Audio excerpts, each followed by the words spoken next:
Passons à la justice et le génocide commis contre les Tutsis. Agathe Habyarimana Kanziga, la veuve noire du Rwanda. C'est en tout cas le titre de l'article qui a été publié ce 28 décembre 2022 dans le journal Jeune Afrique, mise en cause depuis 3 décennies pour son rôle présumé dans le génocide contre les Tutsis en 1994. La veuve de l'ex-président Juvenal Habyarimana, qui réside en France sans statut légal, a pour l'instant échappé à la justice. Avec nous depuis Dakar, nous sommes rejoints par Mediba, l'auteur de cet article. Bon après-midi, Nangadef, Mehdi. Ça va, magnifique. Alhamdulillah. Alors Mehdi, 28 ans après le génocide commis contre les Tutsis, vous vivez entre Paris et Dakar. Vous vous intéressez au Rwanda depuis plus de 2 décennies maintenant. Alors Mehdi, qu'est-ce que déjà explique le statut spécial, entre guillemets, des 7 dames, malgré toutes les demandes de traduction en justice, malgré toutes les accusations qui pèsent contre elles? Oui, bonjour. Mehdi, donc déjà je précise juste une chose, c'est que cet article il s'intègre dans une série d'articles que Jeune Afrique a fait paraître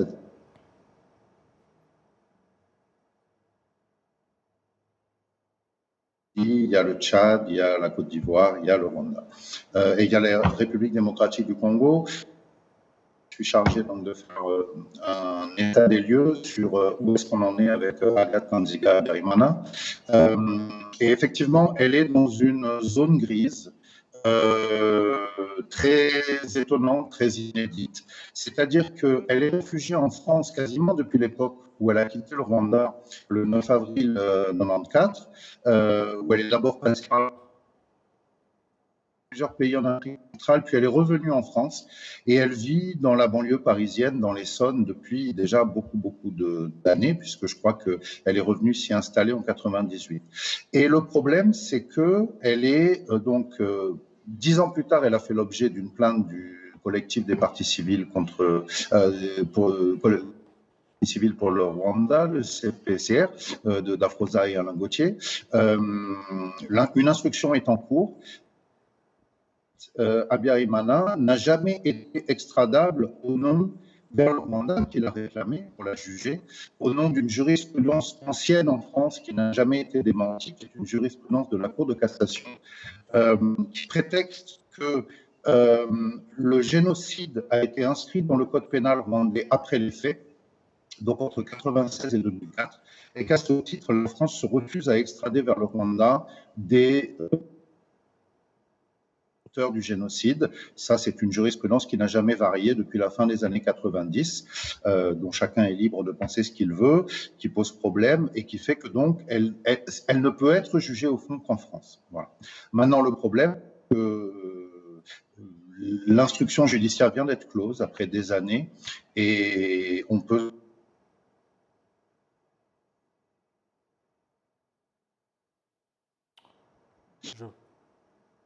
elle partira d'un non-lieu, mais en tout cas, elle est dans une zone elle est dans une zone floue depuis lors.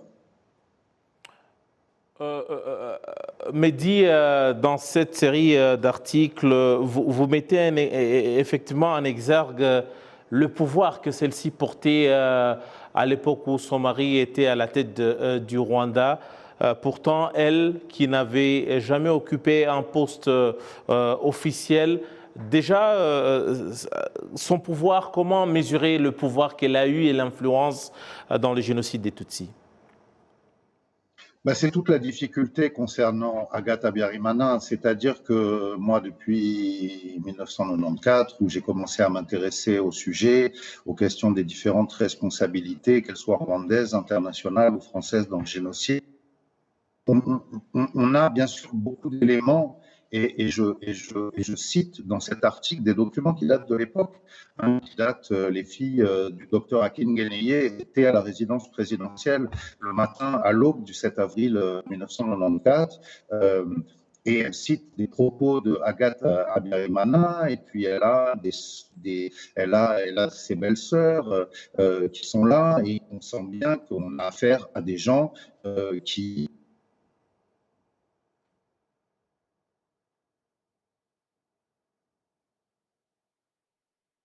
d'autres ont bien été tués. Donc, il y a bien sûr des éléments qui montrent qu'elle est extrêmement engagée politiquement, en tout cas à ce moment-là. Mais vous savez, la responsabilité pénale, ça se construit devant une cour d'assises avec des éléments vraiment probants. Et ça se construit durant une instruction avec des éléments vraiment probants. Il faut des documents, il faut des choses vraiment qui ont valeur de preuve, et où il faut des témoignages recoupés. Donc, si vous voulez, c'est pour ça que je dis qu'elle est dans une zone grise, c'est qu'elle est dans une zone où si vous demandez à quelqu'un au Rwanda, beaucoup de monde vont vous dire, mais bien évidemment, c'était une extrémiste, bien évidemment, ses frères, bien évidemment, ses cousins par alliance étaient extrêmement engagés dans le génocide et elle les suivait.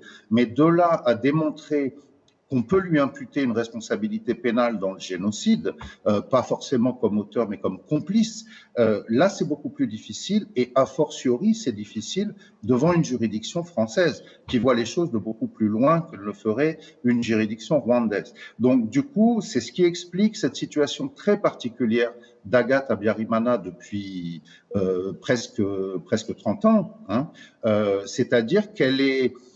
La France, pour juste terminer là-dessus, la France lui a refusé le statut de réfugié. Et les décisions que je cite, vraiment avec de courts extraits, mais qui sont très parlants, quand elle s'est tournée vers l'OFPRA, qui est l'Office de protection des réfugiés apatrides, puis devant la commission d'appel de l'OFPRA, les gens ont cité un certain nombre de témoignages et de déclarations en lui disant « Madame, désolé, mais vous ne pouvez pas bénéficier du statut de réfugié parce qu'il y a trop d'indices qui montrent que vous avez été engagé du côté du camp génocidaire. » Donc, c'est ce qui fait qu'elle est sans papier en France. Mais là où elle a une particularité, Agathe Habyarimana, c'est contrairement à un sans-papier sénégalais, malien ou congolais qui va être expulsé, elle bénéficie d'un hébergement tout en étant sans papier en France, depuis toutes ces années. Peut-être pour terminer, vous pensez qu'il y a des gens, des personnalités, notamment des gens qui ont eu une certaine influence à l'époque Mitterrand, qui ont la main derrière le dossier Agathe? À vrai dire, je vous aurais dit oui si vous m'aviez posé la question il y a peut-être 25 ans. Mais aujourd'hui, je ne pense pas. Je ne pense pas parce que vous savez très bien, et vous l'avez couvert largement au Rwanda, dans votre média et dans d'autres, vous savez très bien que depuis, entre le passage de Nicolas Sarkozy à la présidence, puis celui du président Macron, vous savez très bien que le vent a tourné, et qu'il y a une approche qui est quand même très, très différente de ce qu'elle pouvait être à l'époque de François Mitterrand durant les derniers mois de son mandat, et puis à l'époque même de Jacques Chirac. Non, je pense qu'il y a effectivement une situation dont la France ne peut plus se dépêtrer, parce que vous savez qu'il y a une séparation des pouvoirs qui fait que dès lors que la Cour de cassation, qui est la plus haute juridiction judiciaire en France, a dit qu'elle n'était pas extradable vers le Rwanda, le politique ne peut pas s'en mêler. Donc, la Cour de cassation, entre guillemets, la protège, c'est-à-dire l'empêche d'être extradé pour être jugé au Rwanda. Et de l'autre côté, les juridictions administratives jusqu'au Conseil d'État, qui lui est la plus haute juridiction administrative en France, dit non, elle ne peut pas bénéficier d'un statut de réfugié. Et en fait, ce qui est étonnant dans le cas d'Agathe Habyarimana, c'est qu'elle navigue entre ces deux eaux. D'un côté, une juridiction administrative qui ne veut pas la considérer comme une réfugiée parce qu'il considère qu'elle est trop qualifiée d'extrémiste pour en bénéficier, et de l'autre, le sommet des juridictions judiciaires qui dit non, on ne peut pas la juger au Rwanda et on ne peut pas l'extrader. Et donc, elle reste une réfugiée qui a maintenant, je crois, 80 ans passés, qui vit en banlieue parisienne, qui n'a pas de statut légal, qui n'est pas extradable, qui n'est... Voilà, attendons quand même de connaître l'issue de la procédure judiciaire qui a été engagée par le CPCR. On pourrait toujours être étonné, peut-être qu'un jour elle sera traduite devant les tribunaux français. Moi, je suis plutôt pessimiste, mais peut-être que je me trompe. En tout cas, elle est vraiment dans une situation, dans un espèce de no man's land administratif et judiciaire qui est assez étonnant et assez inédit. Merci beaucoup, Mediba, depuis Dakar. Merci beaucoup pour votre décryptage, surtout l'intérêt que vous portez sur le Rwanda depuis, je dis bien, plus de 20 ans maintenant. Merci beaucoup. Merci, Eddy.